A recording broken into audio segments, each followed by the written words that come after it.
the Jungle does not only flourish in movies, toys, radio, and endless merchandise, but Tarzan, the Lord of the Jungle, also enters the realm of comics as early as 1929.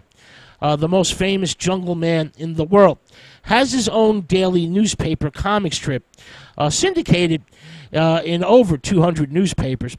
Hal Foster, an advertising artist from Canada, does the artwork. His work remains impressive and influential. Later that same year, Tarzan makes his first appearance in a comic book, a black and white hardcover edition that reprinted the run of the Hal Foster dailies. In 1931, United Features, which syndicated the black and white daily comic strip, added a full-color Sunday page for the funnies. By 1936, Tip Top Comics reprints the Sunday dailies in all their glory and reprints the black and white dailies, this time in full color. And in 1940, United creates the first all-original Tarzan comic book, and the Sunday pages, now drawn by Bern Hogarth, are also reprinted in a new United title called Sparkler Comics. In 1947, Dell Publishing now enters the picture and introduces an all-original material comic book devoted to the Jungle Lord. The first book, Tarzan and the Devil Ogre, is written by Gaylord Du Bois and drawn by Jesse Marsh. This is a big hit. So by 1948, with Tarzan and the Fires of Tor, Tarzan, the Lord of the Jungle, begins a regular bi-monthly series. Now, Jesse Marsh was an excellent artist, but a somewhat unconventional choice for a Tarzan comic book.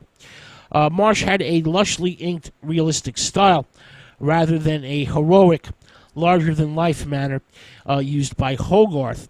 Marsh, nevertheless, remained with the Tarzan comic for 150 issues.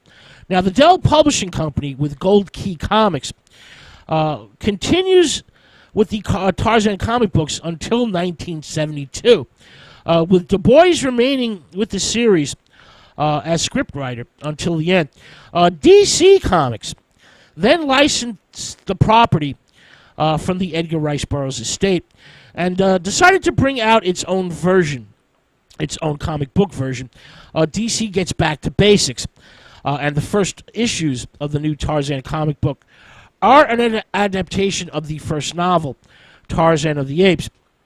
The DC Tarzan comics do not sell very well, and DC gives up the ghost by late 1976. Marvel Comics then decides to take a turn in June 1977 with Tarzan, Lord of the Jungle. The Marvel comic does so-so business and lasts only 2 years. In the 1990s and into the early 21st century, Dark Horse Comics publishes a series of well-received Tarzan miniseries, 4 to 6 part stories. Dark Horse even teams up the Jungle Lord with such characters as Predator and Superman. Now, let's get to